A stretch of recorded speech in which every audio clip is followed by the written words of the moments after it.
대복음을 기록할 때에 이 마태는 이제 8장까지 해서 9장까지 해서 예수님께서 행하신 기적과 치유의 사건들을 다 마무리를 합니다.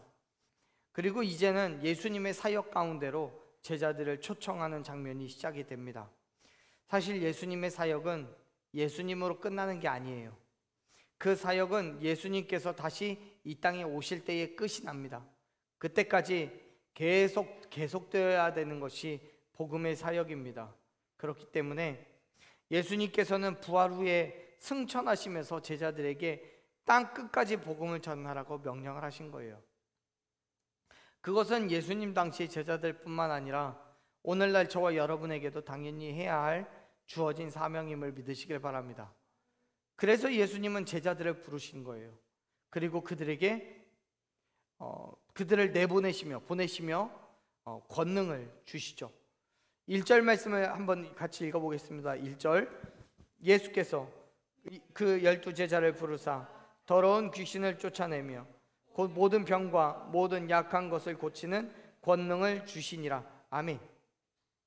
예수님께서 12명의 제자를 부르셨습니다. 이 12명은 이스라엘을 구성하고 있는 12지파의 수와 동일하죠. 예수님께서는 12지파를 통해서 이 땅에 이루실 하나님의 계획을 염두에 두시고 12이라는 수의 상징을 부여하고 있다고 봐도 틀리지 않습니다. 그렇기 때문에 우리도 예수님처럼 12명만 있어야 하지 않느냐고 물을 수가 없어요. 예수 그리스도의 죽으심과 부활하심을 믿는 모든 사람들이 예수님의 제자이고 그들 모두가 예수 그리스도의 복음을 위하여 애쓰고 수고해야 되는 것은 분명한 사실입니다. 그것이 예수님께서 부여하신 그리스도인의 사명이에요. 그리고 그 사명을 위해서 예수님께서는 제자들에게 권능을 주시는 거예요. 왜요? 왜 주셔요? 우리는 할 수 없으니까요. 인간의 힘과 능력으로는 할 수 없는 일들이니까요. 보세요. 1절에서 제자들에게 주어진 그 권능이 뭡니까? 귀신을 쫓아내고 모든 병과 모든 약한 것을 고치는 능력이잖아요. 그 능력이 인간 누구에게 있겠습니까? 이 땅에 누구도 본래 그가 가진 힘과 능력으로는 귀신을 쫓아낼 수가 없어요. 병과 약한 것들을 고칠 능력이 없어요. 그러나 이 땅을 창조하시고 만물을 다스리시는 예수님의 능력은 그 모든 것을 행하고도 남음이 있음을 믿으시길 바랍니다. 이미 이 10장까지 오는 동안 과정 속에서 우리가 여러 차례 확인했던 능력입니다. 오직 예수님만이 가지고 계시는 권능이에요. 그렇기 때문에 그 권능을 제자들에게 주시는 거예요. 왜요? 제자들이 나가서 해야 할 일은 예수님과 동일한 일을 해야 되는 건데 그 일을 인간의 힘으로 할 수 없기 때문에 예수님께서 그 권능을 부여하시는 거예요. 그리고 그 권능은 이제 성령님께서 우리와 함께 하심으로 말미암아 저와 여러분에게도 동일한 권능을 역사하셨음을 믿으시길 바랍니다. 예수님께서 제자들에게 권능을 주셨어요. 그 권능은 이미 앞에서 예수님께서 보여주신 그 능력들이에요. 그 능력을 가지고 세상에 나가서 예수 그리스도의 복음을 전해야 되는 그 사명이 있다는 것을 오늘 우리에게 가르쳐주고 계시는 거예요. 말씀에서 예수님께서 권능을 주신 제자들은 기록된 것과 같이 12명입니다 2절부터 4절까지 기록되어 있죠. 제자들의 이름이 베드로에서부터 가룟 유다까지 쭉 되어 있어요. 세어보면 12명입니다 아직 가룟 유다가 예수님을 배신하기 전이기 때문에 당연히 그도 포함되어 있는 숫자죠. 흥미로운 건요, 잘 보세요.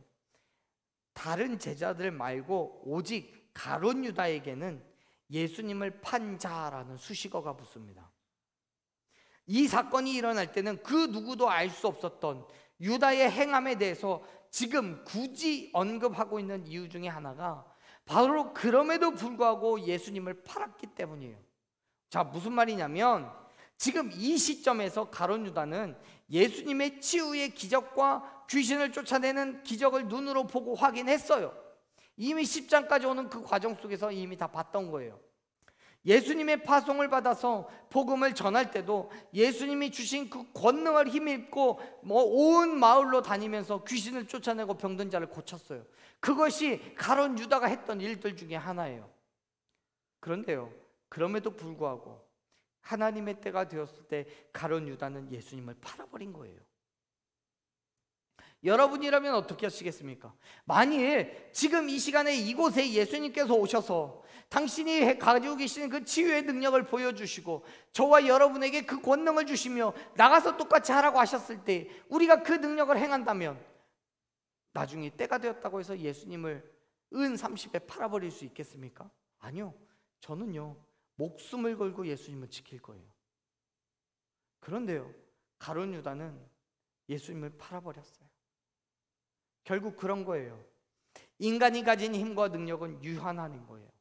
지금은 예수님 때문에 모든 일을 행할 수 있다고 할지라도 어느 순간 내 유익과 만족을 위해서 그 모든 것을 포기할 수 있는 것이 인간인 거예요. 인간의 연약함인 거죠. 예수님께서 병든 자를 치료하시고 귀신을 내어 쫓으셨을 때에는 그가 메시아라고 생각되어 쫓아다녔지만 예수님께서 나는 곧 죽을 거야 라고 말씀하신 그 순간 유다에게는 예수님에 대한 진정한 가치가 사라져 버렸어요. 예수님께서 죽으시고 부활하셔야 되는 그 이유를 깨닫지 못한 거예요. 그래서 은 30에 팔아버려요. 사랑하는 여러분, 예수님을 잊지 마십시오. 예수님께서 이 땅에 오셔서 저와 여러분을 위하여 행하신 그 일을 잊지 마십시오. 특별히 우리의 삶이 힘들고 어려울 때 더욱 기억하십시오. 지금은 이해할 수 없는 이 일을 통해서 예수님께서 우리에게 행하실 놀라운 일들이 있다는 것을 기억하시기를 바랍니다. 그리고 기대하십시오. 그 일은 반드시 이루어집니다. 믿음으로 끝까지 포기하지 않는 그리스도인의 삶을 살아내는 저와 여러분이 되기를 간절히 축원합니다. 제자들은요, 예수님의 명령을 받고 복음 전파의 길로 나아갑니다. 그렇게 사역을 위해서 나아가는 제자들을 향해 예수님께서는 당부의 말씀을 이렇게 하시죠. 한번 읽어보죠. 5절 6절 말씀 읽겠습니다. 예수께서 이 12를 내보내시며 명하여 이르시되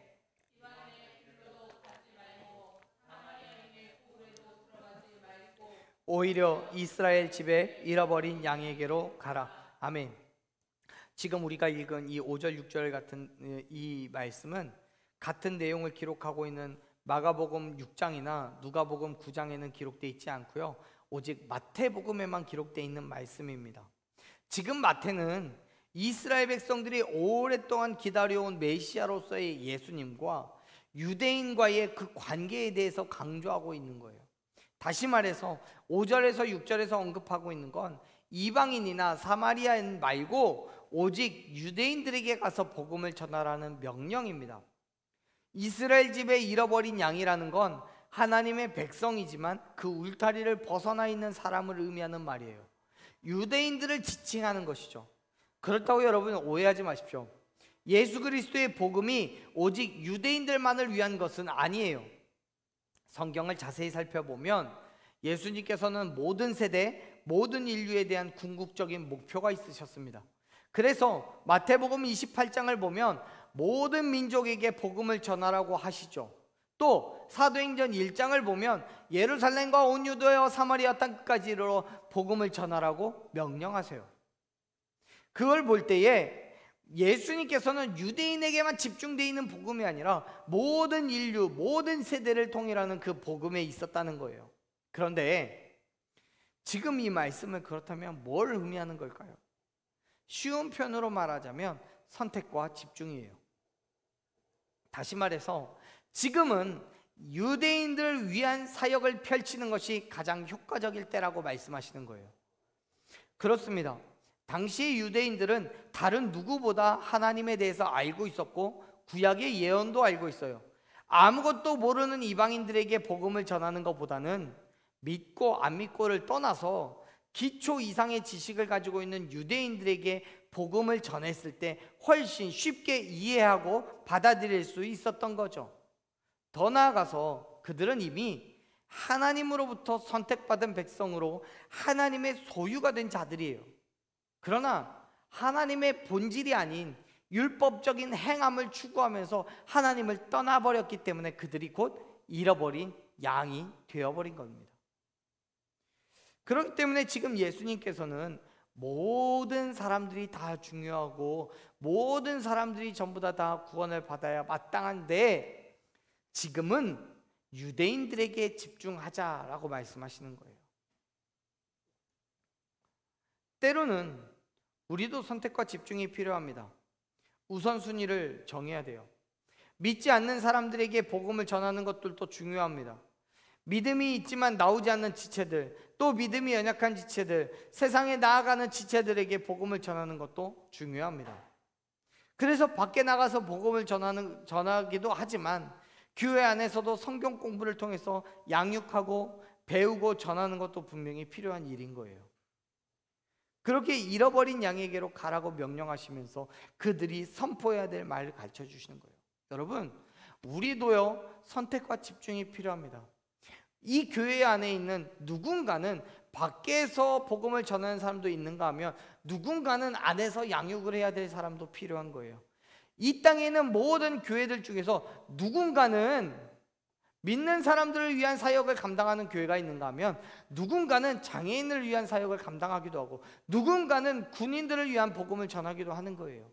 선택과 집중에 우리는 무엇을 선택하느냐가 다른 것뿐이죠.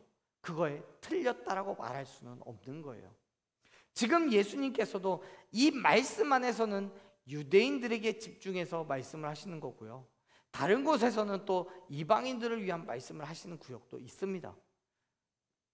그렇게 예수님께서 하신 말씀에 대해서 이해하시면서 이제 잃어버린 양에게로 가라고 명령하시는 예수님, 그리고 그들에게 선포해야 될 말을 가르쳐 주시는 예수님을 한번 찾아봅니다. 우리 7절 말씀 같이 읽어보겠습니다. 가면서 전파해 말하되 천국이 가까이 왔다 하고. 아멘. 예수님께서는 지금 천국이 가까이 왔다라고 말하라고 하십니다. 선포하라는 거예요. 사실 이 표현은 요단강에서 침례 요한이 또 예수님께서 당신의 사역을 시작하시면서 외치셨던 말씀과 동일합니다. 천국이 가까이 왔으니 회개하라고 하신 말씀이죠. 그리고 그 말씀을 이제는 제자들에게 선포하라고 가르치시는 거예요.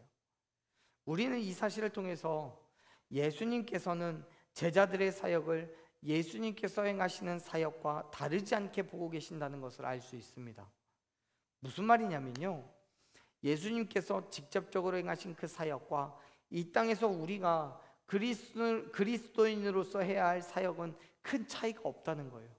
차이라고 한다면 예수님께서는 당신의 생명을 내어 던지심으로써 우리를 죄에서부터 구원하겠지만 우리가 내 생명을 내놓음으로써 죄에서부터 구원시킬 수가 없어요. 그래서 우리는 예수님께로 그를 데리고 가는 역할인 거예요.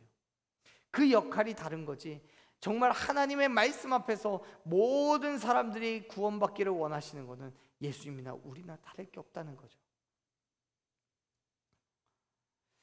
물론 예수님은 우리보다 훨씬 더 큰 능력과 권세를 가지시고 병을 치료하시고 귀신을 내어 쫓으시지만 여러분, 그건 복음의 일부분이지 복음 전파의 핵심이라고 말할 수는 없습니다.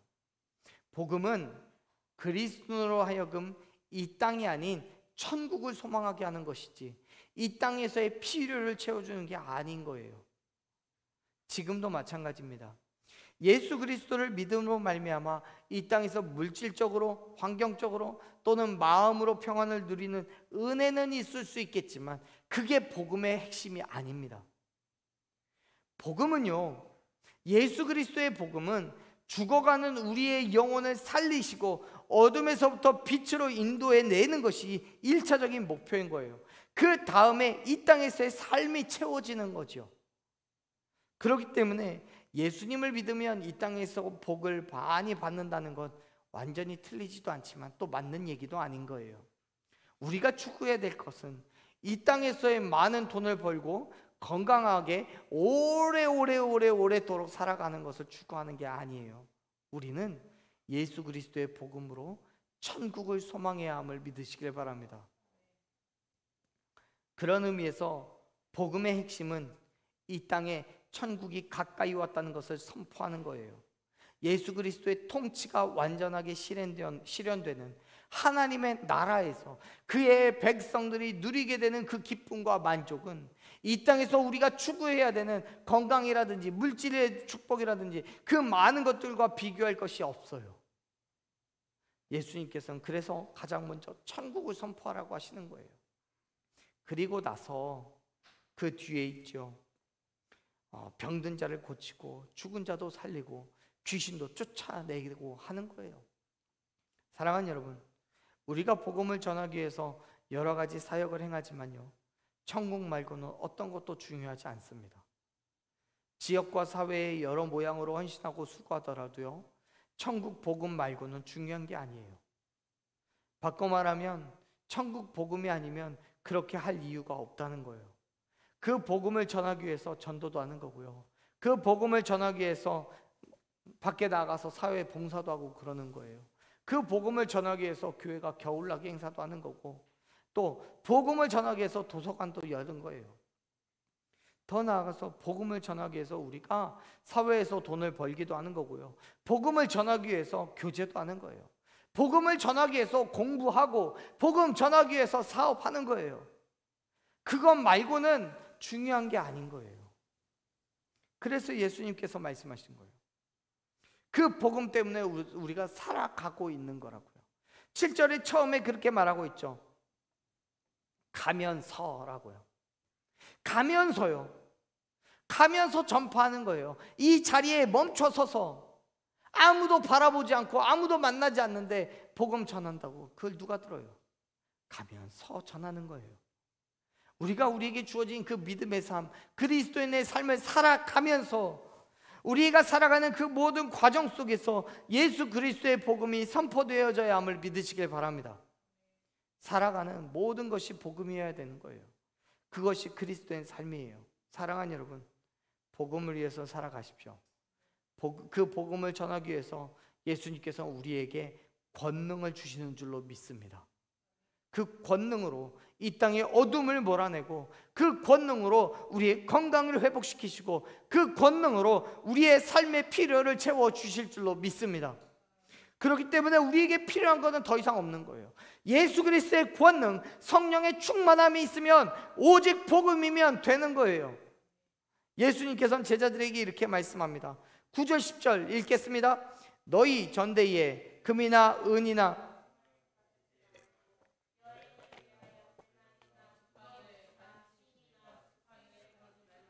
이는 일꾼이 자기 먹을 것을 받는 것이 마땅함이니라. 아멘.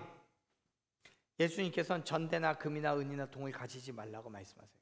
쉽게 표현하자면 주머니에 돈 넣고 다니지 말라는 얘기예요. 지갑에 돈 넣고 다니지 말라는 거예요. 또 배낭이나 두보로 신인 지팡이도 가지지 말래요. 왜요? 여러분, 사실 생각해 봅시다. 이 모든 것들은 우리가 여행을 다닐 때 꼭 필요한 것들입니다. 돈 필요하죠. 배낭 필요하죠. 옷도 필요하죠. 신도 필요하죠. 지팡이도 필요하죠. 다 필요합니다. 그런데 왜 예수님께서는 그 모든 것도 가지지 말라고 말씀하시는 걸까요? 지금 예수님께서는요, 세상의 것들을 의지하지 말라는 거예요. 오직 하나님만을 의지하라고 말씀하고 계시는 거예요. 자, 말씀을 자세히 살펴보십시오. 지금 예수님께서 말씀하시던 지팡이, 배낭, 돈, 옷, 모든 것이 이 땅에서 필요한 것들이지만 정말 가져도 부족함이 넘쳐난다라고 말하는 것들이지만, 예수님께서는 그 무엇도 예수 그리스도의 복음을 선포하는 데 있어서 필요한 게 없다는 거예요. 왜요? 하나님이면 충분하니까요. 하나님이면 충분하니까요. 복음이면 되니까요. 그렇습니다, 여러분. 지금 예수님께서는 제자들에게 하나님만을 의지하라고 말씀하시는 거예요. 여러분 생각해 보세요.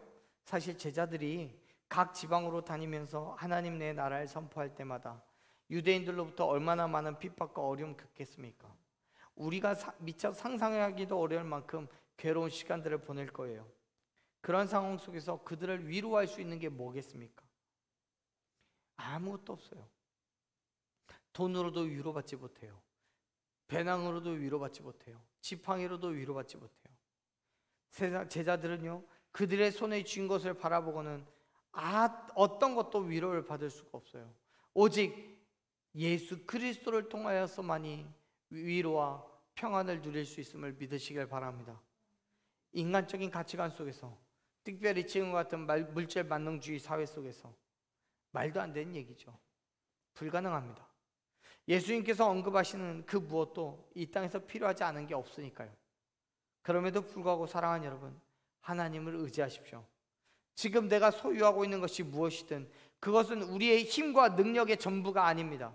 귀신을 제어하고 병을 고치는 능력과 권위가 예수님으로부터 왔듯이 이 땅에서 먹고 마시는 모든 것, 입고 자는 모든 것 또한 하나님께서 채워주실 것임을 믿으시길 바랍니다. 보세요, 예수님께서는 제자들에게 그들의 사역에 필요한 능력과 권위를 주셨지만 이 땅의 것들은 철저하게 제한시키셨어요.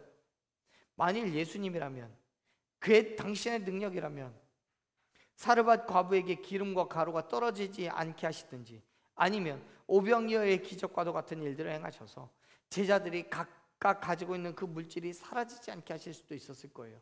하지만요, 예수님 그렇게 하지 않아요. 왜요? 그것이 삶의 전부가 아니니까요. 먹고 자고 사용하는 모든 것들이 복음이 아니니까요.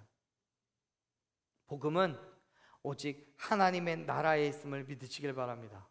그리고 온전히 하나님을 의지할 때 하나님께서는 우리의 모든 필요를 채워주실 것을 믿으시길 바랍니다. 예수님께서 분명히 말씀하셨습니다. 목숨을 위하여 무엇을 먹을까, 무엇을 마실까, 몸을 위하여 무엇을 입을까 염려하지 말고 목숨이 음식보다 중하지 아니하고 몸이 의복보다 중하지 않다고 말씀하셨습니다. 예수님께서는 제자들에게 그 말씀에 대한 실천을 요청하는 거예요. 사랑하는 여러분, 하나님을 의지하십시오. 사실 세상의 가치관으로는 말도 안 되는 얘기지만 우리가 믿고 의지하는 하나님은 이 땅을 창조하시고 다스리시는 분이십니다. 예수님께서는 10절의 마지막에 일꾼이 자기의 먹을 것을 받는 것은 당연하다고 말씀하셨습니다. 그렇기 때문에 세상의 것들 때문에 걱정하지 마세요. 근심하지 마세요. 우리가 하나님의 일꾼이 되어서 그의 사명을 위하여 나아갈 때 우리의 필요를 반드시 채워주실 것입니다. 그렇다고 여러분 오해하지 마십시오. 예수님께서 우리의 필요를 채워주시는데 그 방법이 하늘에서 뚝 떨어지는 게 아니에요. 예수님께서 이렇게 말씀하시죠. 11절 말씀 같이 읽어봅니다. 11절, 어떤 성이나 마을에 들어가든지 그 중에 합당한 자를 찾아내어 너희가 떠나가기까지 거기에서 머물라. 아멘. 성경에서는 숙식을 할 수 있는 거처, 즉 누군가의 손길을 언급하고 있는데 그게 숙식일 수도 있고 오늘날 어떤 물질일 수도 있고 또 그것이 아니라면 다른 무엇이 될 수도 있습니다. 차편이 될 수도 있고요. 뿐만 아니라 우리의 필요도요, 먹는 것, 입는 것, 잠잘 것 등 여러 가지 것이 있을 수가 있습니다. 그러한 것들을 대표하여서 지금 11절에서 우리가 합당한 자를 찾아내 그곳에서 머물라라고 말씀하시는 거예요. 한 집을 선택했다면 그 집에서 평안을 빌며 떠날 때까지 머물라고 말씀하시죠. 여러분, 우리의 목표는 복음을 전하는 거지 편히 쉴 곳을 정하는 것이 아닙니다. 마치 엘리야를 위하여 사르밧 과부를 예비하신 것과 같이 하나님께서는 우리가 복음을 전할 때마다 그 필요를 위하여 준비하고 오시고 예비하고 계시는 게 있음을 믿으시길 바랍니다. 우리가 삶의 평안과 안위를 위하여서 사역을 한다면 하나님께서는 우리의 모든 것들을 다 빼앗아가 버리실 거예요. 그러나 우리가 예수 그리스도의 복음을 위하여 헌신된 마음으로 나아갈 때 하나님께서는 우리에게 말로 다 할 수 없는 하나님의 능력과 은혜로 필요할 것들을 채워주실 줄로 믿으시길 바랍니다. 그 예비하심이 내 욕심이라든지 내 뜻과는, 내 생각과는 다를 수도 있어요. 그러나 그것이 내게 가장 좋은 것이고 가장 알맞은 것임을 믿으시길 바랍니다. 왜냐하면 하나님께서는 우리에게 가장 선한 것으로 역사하시기 때문이에요. 사랑하는 여러분, 하나님의 역사심을 기대하십시오. 우리는 알 수 없지만 이미 예비하시고 역사하는 하나님이심을 믿으시길 바랍니다. 그 믿음으로 담대히 나아가십시오. 오늘 또 하나님께서는 저와 여러분의 삶을 주관하고 계십니다. 우리 말씀을 좀 더 보면 예수님은 이렇게 말씀하셔요. 12절 말씀 읽겠습니다. 또 그 집에 들어가면서 평안하기를 빌라. 아멘. 12절 말씀에서 빌라라고 번역되어 있는 헬라어 단어는 껴안으며 인사하다 혹은 복을 빌며 인사하다, 이런 의미를 가지고 있습니다. 다시 말해서 당시의 제자들이 어느 한 집에 들어가면 집주인과 인사할 때 그를 껴안고 인사를 했던 거죠.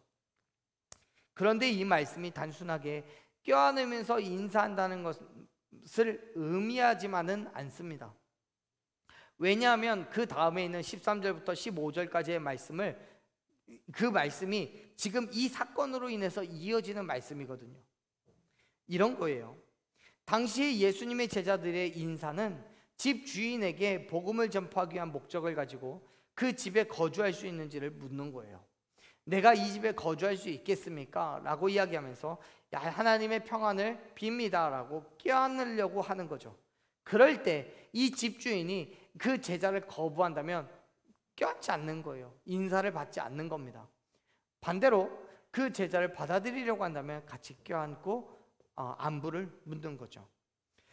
이 인사법을 통해서 이 사람이 제자를 받아들일지 않을지가 정해지는 겁니다. 그런데 12절 말씀에서 분명히 이야기하기를 그 집에 들어가면서 평안하기를 빌라고 말씀하잖아요.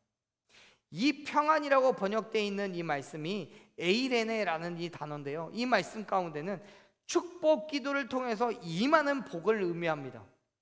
즉 지금 12절에서 제자들이 그 집에 들어가면서 그 집에 대한 축복을 빌어주는 거예요.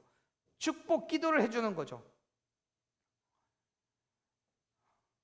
그런데 이 평안이 하나님의 이 집주인이 받아들인다면 14절에서 이야기하는 것처럼 영접하지 않는다면 그 복이 임하지 않는 것이고, 그 제자를 영접한다면 그 복이 임한다는 거예요. 지금 12절에서부터 13절까지 말씀하는 그 말씀을 통해서 우리는 분명하게 알 수 있는 것이 있습니다. 축복을 받아들이면 그 복이 내게로 임하지만 반대로 거절하면 그 복은 축복을 빈 사람에게로 다시 돌아간다는 거예요. 13절 마지막에 그렇게 말씀하고 있죠. 합당하지 않는다면 그 평안이 너희에게로 돌아올 것이라고요. 결국 하나님의 복은요, 하나님의 사역을 감당할 때 채워주시는 하나님의 은혜인 거예요. 그리고 그 복은 중보기도를 통해서 다른 사람에게 축복을 빌어주기도 하지만 그 복을 받을 만하지 않다면 다시 내게로 돌아온다는 사실을 기억하시길 바랍니다. 그렇기 때문에 사랑하는 여러분, 열심히 기도하십시오.